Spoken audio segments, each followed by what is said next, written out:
नमस्कार दोस्तों, आज के इस वीडियो में आप सभी को करवाने वाला हूं मैं रेलवे ग्रुप डी एग्जाम 2025 के लिए इंपोर्टेंट क्वेश्चन। जैसा कि आप सभी को पता है, रेलवे ग्रुप डी का एग्जाम शुरू हो चुका है और काफी सारी शिफ्टों का एग्जाम कंप्लीट हो चुका है। उन्हीं शिफ्टों के आधार पर मैंने ये वीडियो तैयार किया है। जिन भी बच्चों का एग्जाम अभी तक नहीं हुआ, आने वाले दिनों में जिन भी बच्चों का एग्जाम है, इस वीडियो को लास्ट तक देख लेना। आपको समझ में आ जाएगा कि किस तरह के क्वेश्चन आप लोगों से पूछे जा सकते हैं। तो सभी स्टूडेंट वीडियो को लाइक कर दो, चैनल को सब्सक्राइब कर दो, साथ में मेरे भाई कमेंट में मुझे अपनी अपनी एग्जाम डेट बता दो मेरे भाई। ठीक है, ध्यान से देखो। दी गई सीट को मोड़ने से एक घन बनता है, अक्षर के विपरीत फलक पर कौन सा अक्षर होगा? सभी बच्चे बताएंगे कि के विपरीत में कौन सा फलक आप लोगों का आएगा। फटाफट कमेंट करो मेरे भाई, इस सवाल का आंसर क्या होगा। तो ध्यान से देखो, जब भी ऐसा खुला पासा आपके सामने होता है, एक छोड़कर एक अपोजिट होता है। जैसे कि x का अपोजिट क्या होगा? y, यानी x का अपोजिट क्या हो जाएगा? y हो जाएगा। और a का अपोजिट क्या हो जाएगा? k। तो k का अपोजिट क्या हो जाएगा? a हो जाएगा। यही तुम्हारे सवाल का राइट आंसर है। ठीक है भाई, तो k का अपोजिट ही तो पूछिया, राइट आंसर तुम्हारा d होगा। आइए अगले सवाल पर बढ़ते हैं। अगला सवाल आपके सामने है। एक ही पासे के दो अलग अलग स्थान दिखाए गए हैं, जिनके फलक है के, एल, एम, एन, ओ और पी। अंकों से अंकित है। उस अक्षर का चयन करें जो अंक पी वाले फलक के विपरीत पर होगा। सभी बच्चे बताएंगे मेरे भाई कि पी के विपरीत में कौन सा फलक आपका होगा। फटाफट कमेंट करो भाई। पी के अपोजिट का फलक आपको बताना है। तो ध्यान से देखो भाई, आप सभी को पता है कि एम इसमें भी है और एम इसमें भी है। पकड़ के घुमा दो, एम के बाद में एन और एन के बाद में ओ, एम के बाद में एन और एन के बाद में ओ, एम के बाद में के और के बाद में पी, एम के बाद में के और के बाद में पी।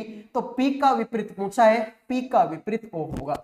जिन्होंने ऑप्शन बी आंसर दे दिया है उनका सही है, बाकी सभी का ये सवाल गलत हो चुका है। उम्मीद करूंगा मेरे भाई ये सवाल भी आपके समझ में आ गया होगा। आइए अगला सवाल देखते हैं। वीडियो में आगे बढ़ने से पहले जो भी student railway group D exam 2025 की तैयारी कर रहे हैं, जिनका भी एग्जाम अभी तक नहीं हुआ, आने वाले दिनों में जिन भी बच्चों का एग्जाम है, उन सभी के लिए करंट अफेयर का, जीके का, रीजनिंग का और मैथ सब्जेक्ट का पीडीएफ तैयार कर दिया केवल 100 रुपए में। 100 रुपए में आपको कंप्लीट तो करंट अफेयर मिलेगी, जीके, रीजनिंग, मैथ भी आपको मिल जाएगी। ठीक है भाई। और अगर कोई बच्चा इस पीडीएफ को ध्यान से मन लगाकर पढ़ लेता है तो लगभग उसका सिलेक्शन पक्का है, क्योंकि मेरे भाई पीडीएफ में वैसे ही क्वेश्चन है जैसे क्वेश्चन आपके एग्जाम में पूछे जा रहे हैं। यानी कि मेरे भाई पीडीएफ में आपको क्वेश्चन भी मिलेंगे, क्वेश्चन का आंसर भी आपको मिलेगा, वो भी डिटेल में। तो केवल और केवल 100 रुपए का पीडीएफ है। 100 रुपए कोई बहुत बड़ी बात भी नहीं है। लास्ट टाइम पर अगर 100 रुपए के पीडीएफ से 10 क्वेश्चन भी अगर आपको मिल जाते हैं तो ये अपने आप में बहुत बड़ी बात है। इससे बड़ा इस दुनिया में फिर कुछ नहीं है। तो जिन भी बच्चों को पीडीएफ चाहिए, इन नंबरों पे व्हाट्सएप मैसेज करके केवल और केवल 100 रुपए में आप चारों सब्जेक्टों का पीडीएफ ले सकते हो। आइए अगले सवाल पर बढ़ते हैं। अगला सवाल आपके सामने है, देखिए। दिए गए विकल्पों में से वह संख्या चुने जो निम्नलिखित श्रृंखला में प्रश्नवाचक चिन्ह को प्रतिस्थापित कर सके। सभी बच्चे बताएंगे मेरे भाई इस सवाल का राइट आंसर क्या होगा। आप सभी को बताना है कि क्वेश्चन वाचक चिन्ह के स्थान पर कौन सी संख्या आप लोगों की आएगी। क्या 343 होगा, 278, 321 या फिर 420? फटाफट कमेंट करो मेरे भाई, इस सवाल का राइट आंसर क्या होगा। तो देखते हैं आप में से कितने बच्चे इस सवाल का आंसर करेंगे। फटाफट कमेंट कीजिए। तो ध्यान से देखो मेरे भाई, तुमको पता है कि 13 में अगर मैं 2 जोड़ूंगा तो 15 होगा, 15 में अगर मैं 6 जोड़ूंगा तो 21 होगा, 21 में अगर मैं 12 जोड़ूंगा तो 33 होगा, 33 में अगर मैं 20 जोड़ूंगा तो 53 होगा, 53 में अगर मैं 30 जोड़ूंगा तो 83 होगा, 83 में अगर मेरे भाई 25 और 17 यानी कि 42 जोड़ूंगा, 42 ही होगा ना भाई, ठीक है। तो 17 और 25 यानी कि 135 साथ में, ठीक है, 42 होगा। फिर 125 में कितना जोड़ू, 181 हो जाए, तो 11 में से 5 गया तो 6 और 17 में से 12 गया तो मेरे भाई 5 यानी कि 56 होगा। फिर 253 में कितना जोड़ू, 181 हो जाए तो 2 और मेरे भाई 7 यानी कि मेरे भाई आपका 72 जोड़ दो, ठीक है मेरे भाई। कितना जोड़ दो सर, 72 जोड़ दो। अब आगे आ जाओ सर, इससे तो कुछ पता नहीं चल रहा, तो आगे देख लो भाई। 2 में 4 जोड़ूंगा तो 6, 6 में 6 जोड़ूंगा 12, 12 में 10 जोड़, 12 में 8 जोड़ूंगा 20, 20 में 10 जोड़ूंगा 30, 30 में 12 जोड़ूंगा 42, 42 में 14 जोड़ूंगा 56 और 56 में 16 जोड़ूंगा तो 72। समझ में आ रहा है मेरे भाई। 4 6 8 10 12 14 16, अब इसमें 18 जोड़ दो तो मेरे भाई 72 में 18 जोड़ूंगा तो आंसर आएगा 80। तो 253 में 80 जोड़ूंगा तो 3 आएगा, 8 और 5 का 13 असल के 1, 333 सॉरी 3 होगा, 8 और 5 13 असल की 1 होगी, 333 ही आ रहा है मेरे भाई। ऐसा कैसे, कुछ गलती हो गई क्या। 18 जोड़ूंगा तो मेरे भाई 90 होता है यार, कितना होता है मेरे भाई 90 होता है, तो 343 होगा। तो जिन्होंने 343 आंसर दे दिया उनके मजे हो गए, बाकी सभी का सवाल गलत है, ठीक है मेरे भाई। 72 में 18 जोड़ूंगा तो 90 होगा, और 253 में जब 90 जोड़ूंगा, 253 में जब 90 जोड़ूंगा तो आंसर 343 आता है, जो कि ऑप्शन 1 है। तो मैंने इसका एक बार डिफरेंस लिया, 2 6 12 20 42 56 72 आए, फिर एक बार और डिफरेंस लिया तो 4 6 8 10 12 14 16, 16 के बाद में 18, 72 और 18 कितना 90, 253 में 90 जोड़ेंगे 343 आएगा। अगले सवाल को देखते हैं। दी गई आकृति में त्रिभुजों की संख्या ज्ञात करें। सभी बच्चे बताएंगे। तुम्हारे सामने ये डायग्राम है, इसमें आपको बताने हैं कि नंबर ऑफ ट्राइंगल कितने हैं, ठीक है भाई। इसमें आपको बताने हैं कि टोटल त्रिभुज कितने हैं, 12 है, 14 है, 13 है, या फिर मेरे भाई आपके 11 है।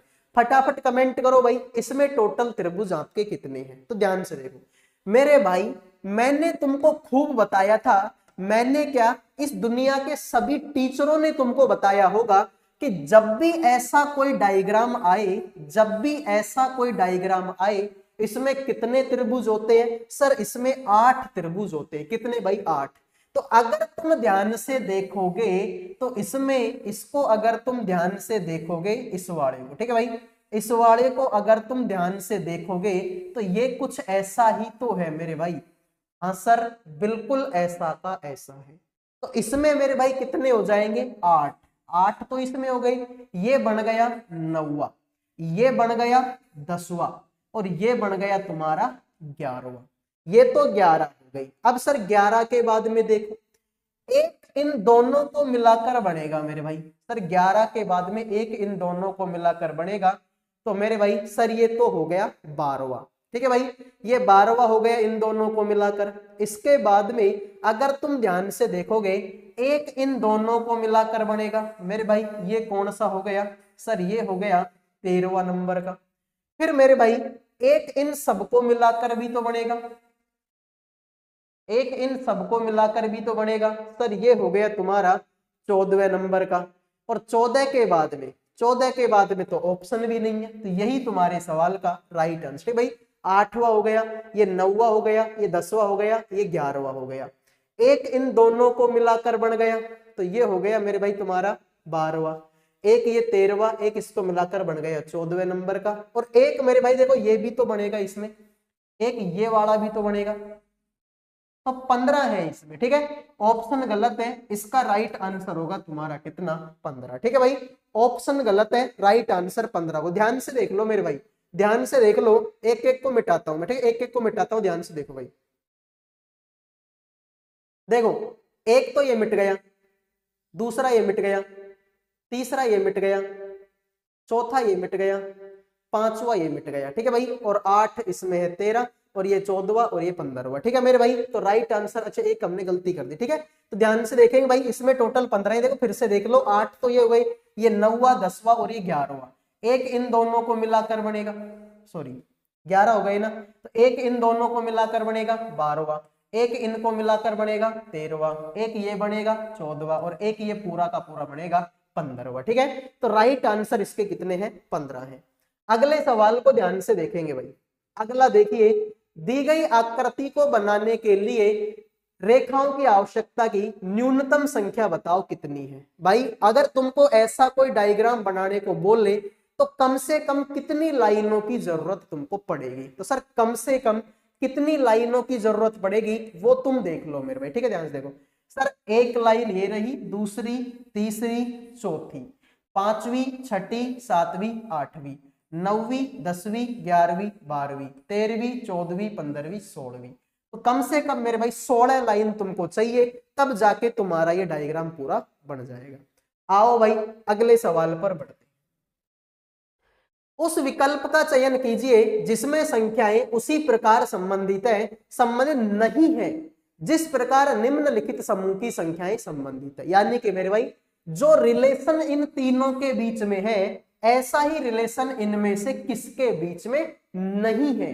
ठीक है भाई, नहीं है, तुमको निकालना है। सभी बच्चे बताएंगे भाई, बताओ इस सवाल का आंसर क्या होगा। तो ध्यान से देखो मेरे भाई, ये सवाल आपको समझ में आएगा, पक्की गारंटी है। देखो 33 में कितना जोड़ू कि 42 हो जाए? सर इसमें तो 9 जोड़ दो। और 42 में कितना जोड़ू कि 50 हो जाए? सर इसमें 8 जोड़ दो, हो जाएगा। ठीक है सर, तो देखो 3 गुणा में 3 करेंगे तो 9 आएगा, 4 दूनी करेंगे तो 8 आएगा। सही है यार, ध्यान से देख लो भाई, जिनको समझ में नहीं आए वो फिर से देख लो।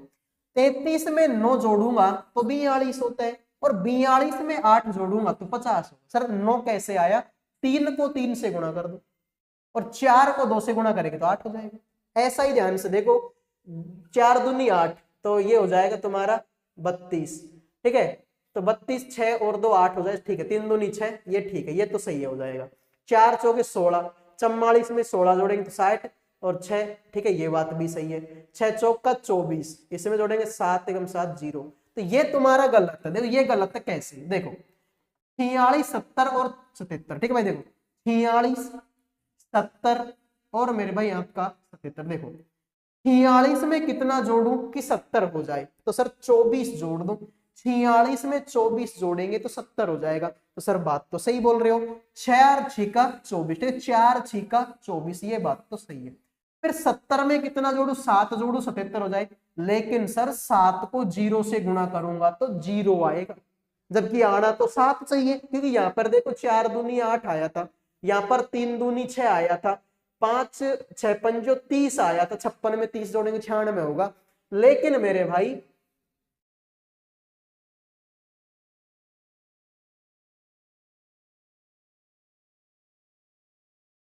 ठीक है भैया, 1 सेकेंड, 5 एकम 5 होगा, 6 पंजो 30 होगा,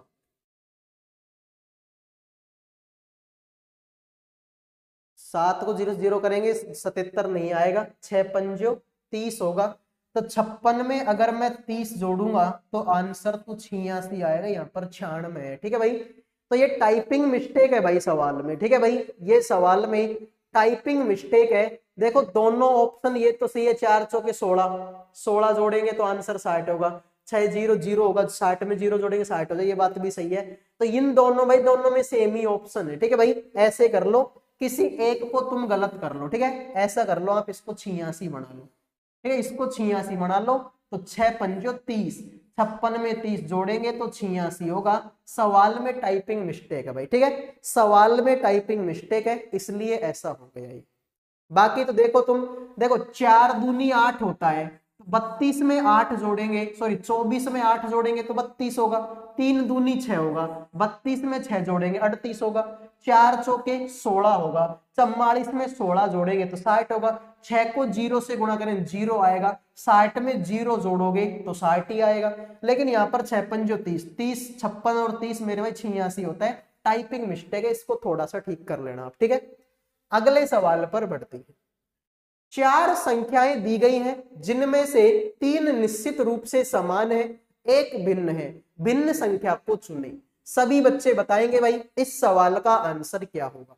तुम्हारे सामने 4 ऑप्शन है, 3 तो एक जैसे हैं, एक थोड़ा सा अलग है, अलग की पहचान आपको करनी है। तो भाई बिल्कुल सिंपल है, देखो 6 में से 4 घटाऊंगा तो 2 आएगा, 8 में से 6 घटाऊंगा तो 2 आएगा, 8 में से 4 घटाऊंगा तो 4 आएगा, और मेरे भाई 8 में से 4 घटाऊंगा तो 4 आएगा, यहाँ पर तो 1 है, तो ये गलत है मेरे भाई तुम्हारा। ठीक है, ये गलत है भाई। 6 में से 4 घटाया 2 आया, 8 में से 6 घटाया 2 आया, 8 में से 4 घटाया 4 आया, 8 में से 4 आएगा, लेकिन यहाँ पर 1 है, तो ये गलत है। आइए अगले सवाल पर बढ़ते हैं। उस विकल्प का चयन करो जो चौथी संख्या से उसी प्रकार संबंधित है जैसे दूसरी संख्या पहली से और छठी संख्या पांचवी से। यानी कि मेरे भाई इनके बीच में आपस में कोई संबंध है, इनके बीच में आपस में कोई संबंध है, तो इसका संबंध बता दो किसके साथ में होगा, फटाफट कमेंट करो मेरे भाई। ठीक है, तो ध्यान से देखो कैसे मैं ला सकता हूं, ध्यान देखो। 9 का स्क्वायर कितना होता है 81, और 4 का स्क्वायर कितना होता है 16। दोनों को जोड़ेंगे 97 आंसर आएगा। यहाँ पर 6 का स्क्वायर 36 और 9 का स्क्वायर 81, दोनों को जोड़ेंगे तो आंसर आएगा 117। तो किसको जोड़ने पर 61 आएगा, 6 6 5 25 और 6 6 36, 36 और 25। ठीक भाई, इसको देख लो, 56 को देख लो, 56 को देखो मेरे भाई 56, 5 का स्क्वायर 25 और 6 का स्क्वायर 36, इनको जोड़ेंगे तो आंसर आएगा 61। तो जिन्होंने मेरे भाई 56 आंसर दे दिया उनके मजे हैं, बाकी सभी का ये सवाल गलत हो चुका है। उम्मीद करूंगा मेरे भाई ये सवाल आपको समझ में आ गया होगा। अगला सवाल देखिए, 4 संख्या जोड़े दिए गए हैं, उनमें से 3 निश्चित रूप से समान है, एक भिन्न है, तो भिन्न संख्या जोड़ा को आपको चुनना है। सभी बच्चे बताएंगे भाई इस सवाल का आंसर क्या होगा, कितने बच्चे इस सवाल का आंसर करेंगे। 43 का संबंध 24 से है, 53 का संबंध 30 से, 59 का संबंध 90 से और 61 का संबंध 18 से। ध्यान से देखो, 43 है, 4 और 3 है। ठीक है, 4 और 43 को मैं कैसे लिख सकता, 43 में 4 और 3, तो 4 गुणा में 3 करो, आंसर आएगा 12, और 12 का दुगुना कितना होता है मेरे भाई सर 24 होता है।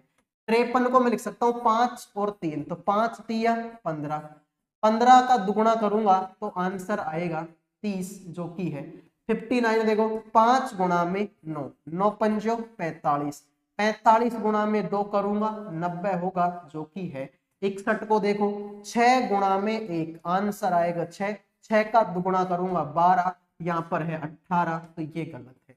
जिन्होंने डी आंसर दे दिया उनका सही है, बाकी सभी गलत है भाई। ध्यान से देखो, 4 तिया 12, 12 दूना 24, 5 तिया 15, 15 दूना 30, 9 पंजो 45, 45 दूना 90, 6 एकम 6, 6 दूनी 12, तो ये 12 आना चाहिए, यहाँ पर 18 है, तो ये गलत है।